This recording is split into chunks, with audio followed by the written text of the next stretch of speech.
Seigneur éternel Dieu, oui, c'est là notre prière, c'est là ma prière, c'est là la prière de tous les bien-aimés, de tous les rachetés, c'est que tu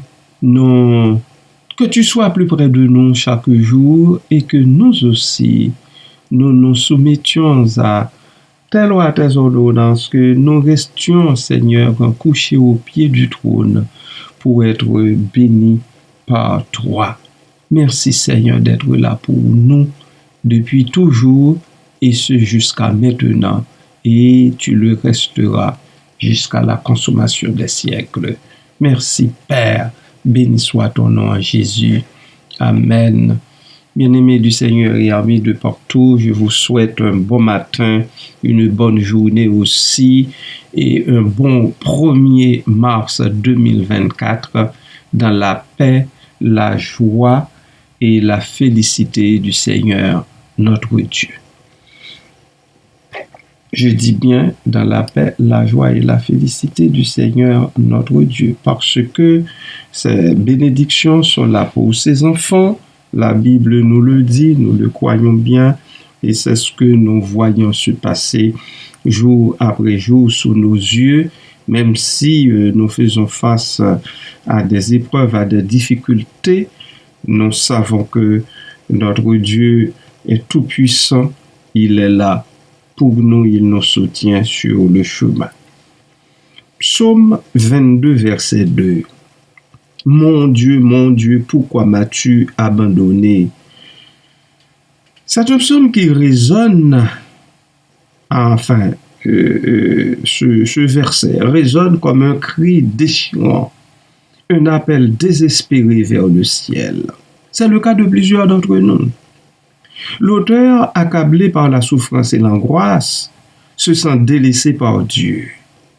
Cette question poignante, pourquoi m'as-tu abandonné, traverse les siècles et touche en plein cœur la condition humaine. Un cri universel, certes. Ce psaume n'est pas l'expression d'une simple détresse individuelle. Il exprime le cri de tous ceux qui ont connu la douleur, la perte, l'injustice et le sentiment d'être livrés à eux-mêmes, l'incompréhension, le mépris. Face à l'adversité, la question du silence de Dieu se pose avec acuité. Pourquoi un Dieu d'amour et de compassion semble-t-il absent dans les moments les plus difficiles? C'est la question qui revient souvent. Un silence assourdissant, bien sûr. Le psalmiste ne comprend pas pourquoi Dieu ne répond pas à ses appels. Nous aussi, vous et moi, nous ne comprenons pas pourquoi souvent Dieu ne répond pas à nos appels. Le psalmiste se sent seul, submergé par ces plaintes qui semblent se heurter à un mur de silence. Ce silence assourdissant est vécu comme un abandon, une trahison de la part de celui qui est censé être son protecteur. Une quête de sens, bien sûr. Dans sa souffrance, le psalmiste en cherche désespérément un sens à ce qu'il vit. C'est ce que nous faisons aussi au fil des jours. Le psalmiste se tourne vers Dieu, non pas pour l'accuser, mais pour implorer sa compréhension et son secours. C'est ce que nous aussi nous devons faire. Cette question lancée vers le ciel est une tentative de percer le mystère du mal et de la souffrance. Voilà. Voilà. Oui, je dis voilà parce que je vais m'arrêter ici, face à toutes ces souffrances, à toutes ces pertes connues, à toutes ces malversations. Je m'arrête un instant pour penser avec l'auteur qui nous a légué cet héritage, une nacelle en silence vogue sur un lac d'azur.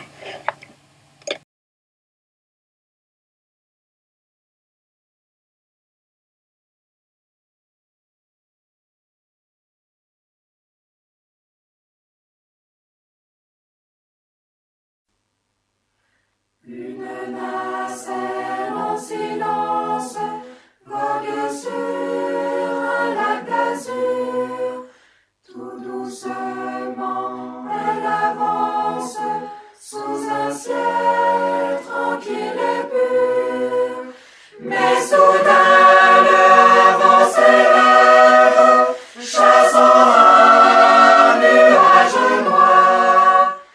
Et les vagues qu'il soulève font trembler car c'est le soir. Et les vagues qu'il soulève font trembler car c'est le soir. Quand alors est la détresse des voyageurs est perdue, quand est aussi leur faiblesse, leur foi ne les soutient plus. Mais il en est un qui veille sur tous bien endormis. Faudra-t-il qu'on l'éveille? N'est-il plus leur tendre ami? Faudra-t-il qu'on l'éveille? N'est-il plus leur tendre ami?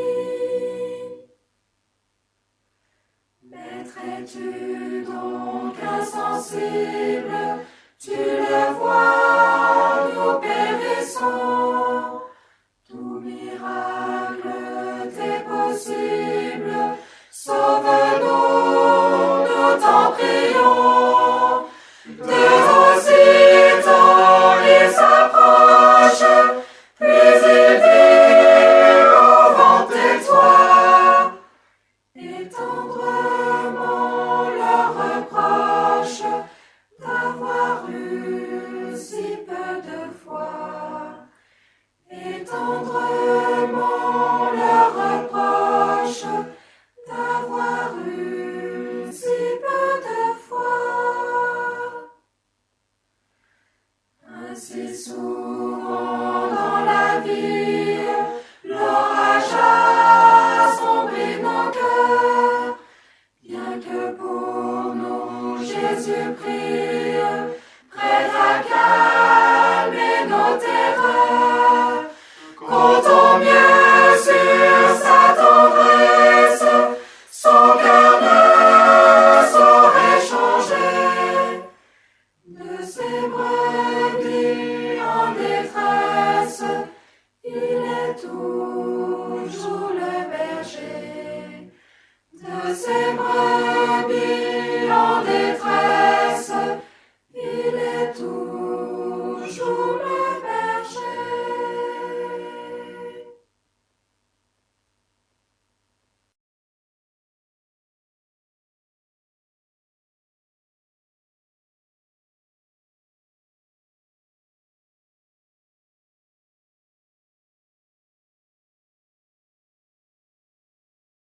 Ce psaume 22, un dialogue avec Dieu. Le cri du psalmiste n'est pas une simple expression de désespoir. Il est aussi un dialogue avec Dieu. C'est dans la souffrance que la foi est mise à l'épreuve, bien-aimé. Le psalmiste refuse de se taire. Il continue à interpeller Dieu, à lui exprimer sa douleur et son incompréhension. Alors, incompréhension suivant sa compréhension humaine. Mais c'est aussi un chemin de foi. Le psaume 22 ne se termine pas sur une note de désespoir. Oh non! La souffrance et le silence de Dieu ne sont pas les derniers mots. Le psalmiste en garde confiance en son Dieu, même s'il ne comprend pas ses desseins. Il sait que Dieu est toujours là, même s'il ne se manifeste pas de la manière attendue, de la manière espérée, de la manière voulue. Un message d'espérance, bien sûr, le psaume 22 est aussi un message d'espérance pour tous ceux qui souffrent. Il nous rappelle que nous ne sommes pas seuls dans nos épreuves. Dieu est présent, même si son silence peut être déroutant. Il nous invite à continuer à le chercher, à lui parler et à lui faire confiance, même dans les moments les plus sombres. Le psaume 22 est encore un psaume à méditer, à relire dans les moments de souffrance et de doute. Il nous invite à explorer la profondeur de notre foi et à nous confronter au mystère du silence de Dieu. C'est un psaume qui peut nous aider à grandir dans notre foi et à trouver la force de persévérer dans les épreuves. Avez-vous déjà ressenti le silence de Dieu dans votre vie? Comment avez-vous géré ce sentiment d'abandon? Qu'est-ce qui vous donne de l'espérance dans les moments difficiles? Comment le psaume 22 maintenant peut-il vous aider à vivre votre foi? Nous concluons en disant le psaume 22 est un psaume puissant qui nous confronte à la réalité de la souffrance et au mystère du silence de Dieu. Il nous invite à une foi profonde et à une confiance inébranlable, même dans les moments les plus difficiles. C'est un psaume qui peut nous accompagner tout au long de notre chemin de vie et nous aider à trouver la force de persévérer. Soyez bénis, bien-aimés de Dieu, par la lecture de ce psaume. Amen.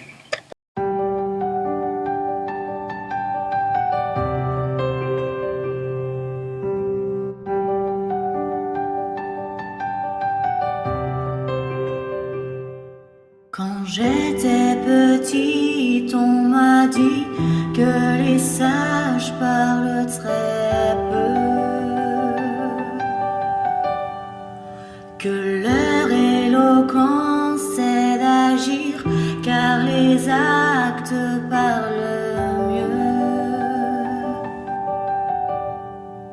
Verbiage et mensonge sont la vertu des sots, mais les sages sont fidèles et ils n'ont que peu de mots. Si mon Dieu parfois reste en silence, c'est peut-être le langage de l'amour dans ce monde qui chante et qui danse. Son silence vaut mieux que tous les discours. Oh mon Dieu, j'accepte ton silence, le secret de tes projets pour moi. Je t'attends et je te fais confiance. Simplement, je sais que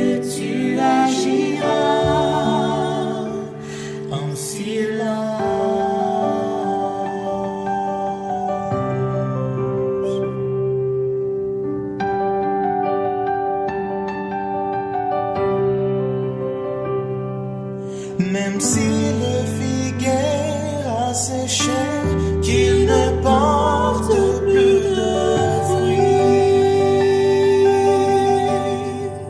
Si dans le désert je me perds sans comprendre où j'en suis, je sais que mon Sauveur marche à mes côtés, qu'il est la vie, le chemin, la vérité. Si mon Dieu parfois reste en silence, c'est peut-être le langage de l'amour dans ce monde qui chante et qui danse. Son silence vaut mieux que tous les discours. Oh mon Dieu, j'accepte ton silence, le secret de tes projets pour moi. Je t'attends et je te fais confiance. Simplement je sais que tu agiras.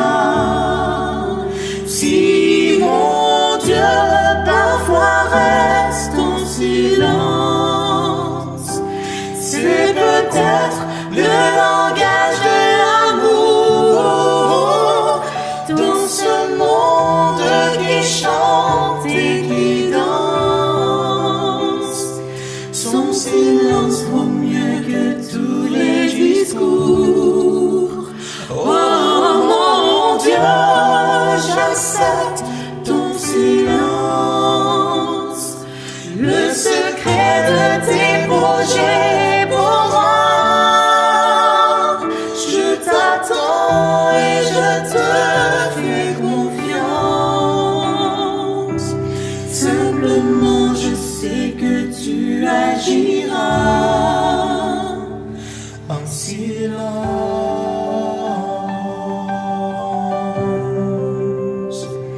Simplement je sais que tu agiras en silence.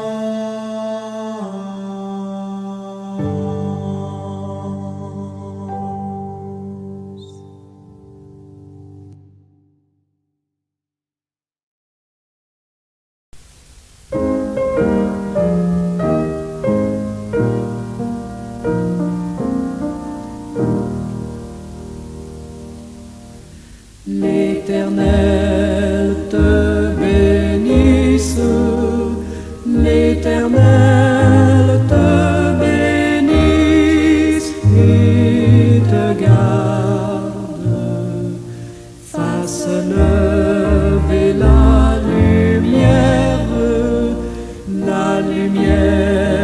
de sa face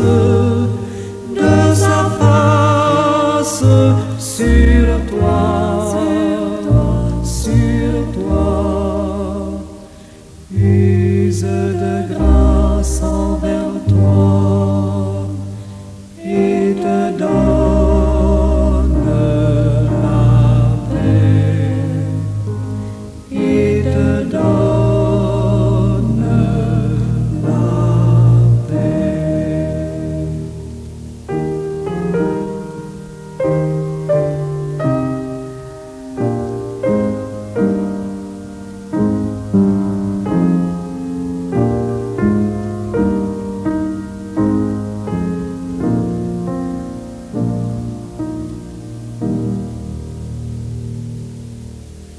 L'Éternel te bénisse, l'Éternel te bénisse et te garde, fasse lever la lumière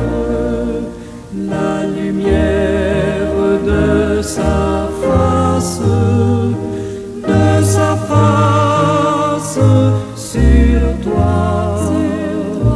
sur toi, use de grâce.